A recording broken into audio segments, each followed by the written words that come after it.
Hello, fourth grade. This is Charlie and the Chocolate Factory, Chapter 21. Goodbye, Violet.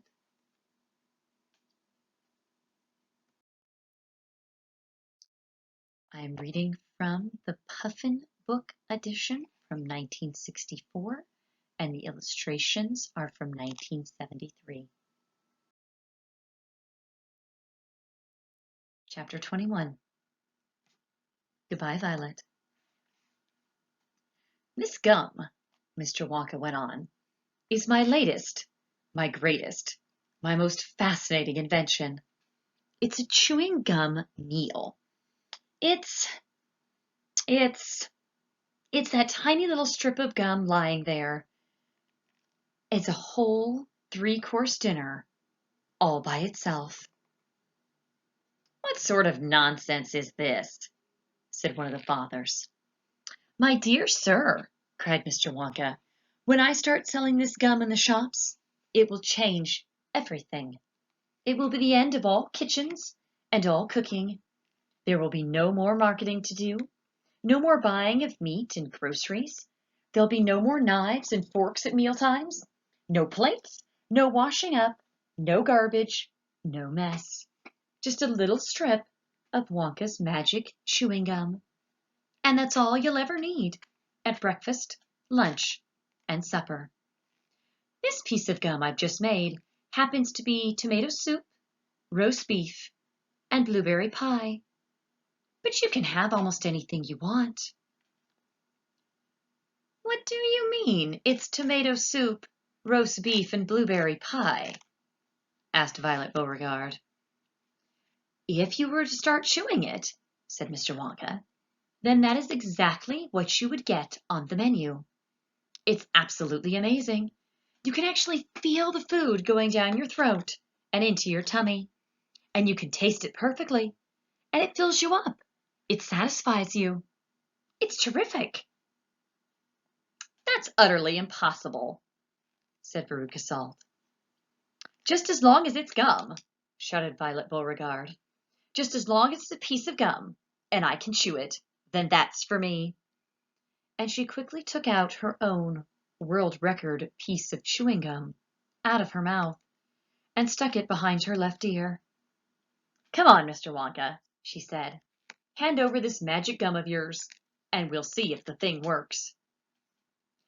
Now, Violet, said Mrs. Beauregard, her mother, let's do anything silly, Violet. I want the gum, said Violet obstinately. What's so silly? I would rather you didn't take it, Mr. Wonka told her gently. You see, I haven't got it quite right yet. There's still 1 or 2 things. Oh, to heck with that, said Violet. And suddenly, before Mr. Wonka could stop her, she shot out a fat hand and grabbed the stick of gum out of the little drawer and popped it into her mouth. At once, her huge, well-trained jaws started chewing away on it like a pair of tongs. Don't, said Mr. Wonka. Fabulous, shouted Violet. It's tomato soup. It's hot and creamy and delicious. I can feel it running down my throat. Stop, said Mr. Wonka. The gum isn't ready yet. It's not right. Of course it's right, said Violet. It's working beautifully. Oh my, what a lovely soup this is. Spit it out, said Mr. Wonka. It's changing, shouted Violet, chewing and grinning both at the same time. The second course is coming up. It's roast beef. It's tender and juicy. Oh boy, what a flavor. And the baked potato. That's marvelous too. It's got a crispy skin and it's filled with butter inside. But how interesting, Violet, said Mrs. Beauregard. You are a clever girl. Keep chewing, kiddo, said Mr. Beauregard. Keep right on chewing, baby. This is a great day for the Beauregards. Our little girl is the first person in the world to have a chewing gum meal. Everybody was watching Violet Beauregard as she stood there, chewing this extraordinary gum. Little Charlie Bucket was staring at her, absolutely spellbound, watching her huge rubbery lips as they pressed and unpressed with the chewing, and Grandpa Joe stood beside him, gaping at the girl. Mr. Wonka was wringing his hands, saying, "No, no, no, no, no! It isn't ready for eating. It isn't right. You mustn't do it." "Blueberry pie and cream," shouted Violet. "Here it comes. Oh my, it's perfect. It's beautiful. It's it's exactly as though I'm swallowing it. It's though I'm chewing it and swallowing great spoonfuls of the most marvelous blueberry pie in the world." "Good heavens, girl!" shrieked Mrs. Beauregard suddenly, staring at Violet. "What's happening to your nose?" "Oh, be quiet, Mother. Let me finish," said Violet. "It's turning blue," shrieked Mrs. Beauregard. "Your nose is turning blue as a blueberry." "Your mother's right," shouted Mr. Beauregard. "Your whole nose has gone purple." "What do you mean?" said Violet, still chewing away. "Your cheeks!" screamed Mrs. Beauregard. "They're turning blue as well. So is your chin. Your whole face is turning blue." "Spit that gum out at once," ordered Mr. Beauregard. "Mercy save us!" yelled Mrs. Beauregard. "The girl's gone blue and purple all over. Even her hair is changing color. Violet, you're turning violet, Violet. What is happening to you?" "I told you I hadn't got it quite right," sighed Mr. Wonka, shaking his head sadly. "I'll say you haven't!" cried Mrs. Beauregard. "Just look at the girl now." Everybody was staring at Violet, and what a terrible, peculiar sight she was. Her face and hands and legs and neck, in fact the skin all over her body, as well as her great big mop of curly hair, had just turned a brilliant purplish blue, the color of blueberry juice. "It always goes wrong when we come to the dessert," sighed Mr. Wonka. "It's the blueberry pie that does it. But I'll get it right one day. You wait and see." "Violet!" screamed Mrs. Beauregard. "You're swelling up." "I feel sick," Violet said. "You're swelling up!" screamed Mrs. Beauregard again. "I feel most peculiar," gasped Violet. "I'm not surprised," said Mr. Beauregard. "Good heavens, girl!" shrieked Mrs. Beauregard. "You're blowing up like a balloon." "Like a blueberry," said Mr. Wonka. "Call a doctor!" shouted Mr. Beauregard. "Prick her with a pin," said one of the fathers. "Save her!"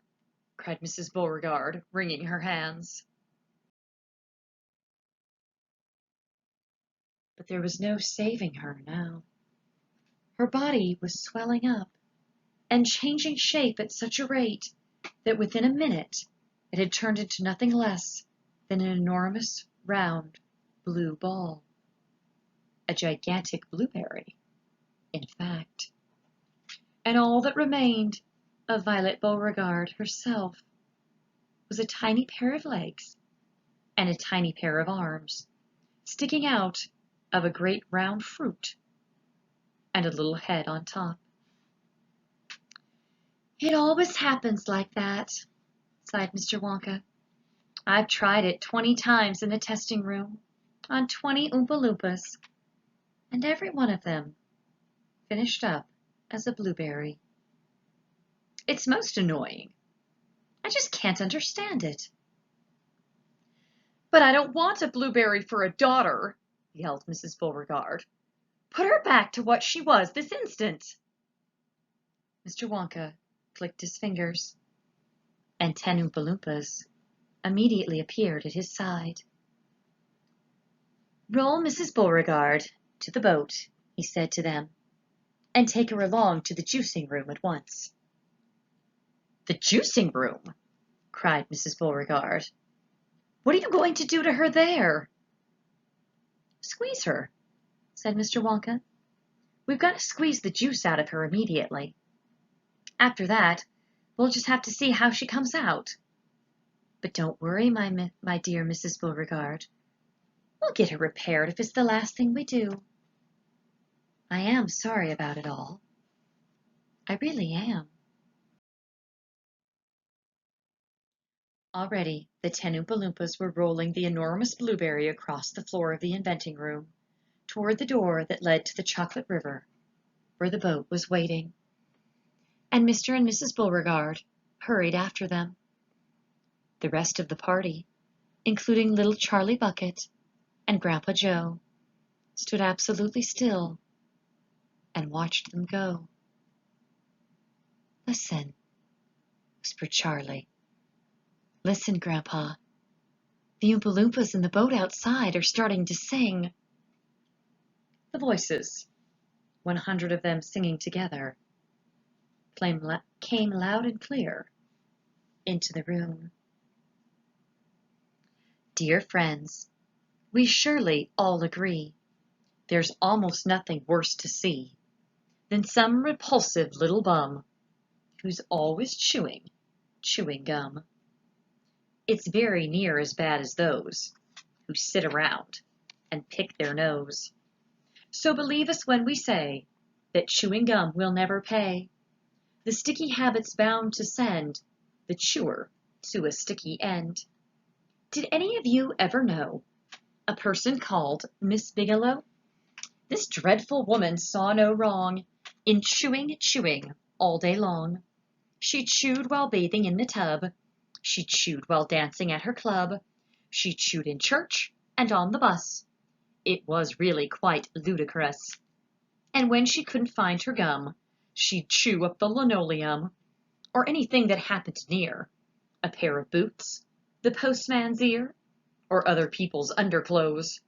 And once she chewed her boyfriend's nose. She went on chewing till at last her chewing muscles grew so fast that from her face a giant chin stuck out just like a violin. For years and years she chewed away, consuming 50 packs a day, until one summer's eve, alas, a horrid business came to pass. Miss Bigelow went late to bed. For half an hour she lay and read, chewing and chewing all the while, like some great clockwork crocodile. At last she put her gum away upon a special little tray, and settled back and went to sleep. She managed this by counting sheep. But now, how strange! Although she slept, those massive jaws of hers still kept on chewing through the night, even with nothing there to bite. They were, you see, in such a groove, they positively had to move, and very grim it was to hear, in pitchy darkness, loud and clear, this sleeping woman's great big trap, opening and shutting, snap, snap, snap. Faster and faster, chomp, chomp, chomp, the noise went on, it wouldn't stop, until at last her jaws decide to pause and open extra wide, and with the most tremendous chew, they bit the lady's tongue in two. Thereafter, just from chewing gum, Miss Bigelow was always dumb, and spent her life shut up in some disgusting sanatorium. And that is why we'll try so hard to save Miss Violet Beauregard, from suffering an equal fate. She's still quite young. It's not too late. Provided she survives the cure. We hope she does. We can't be sure.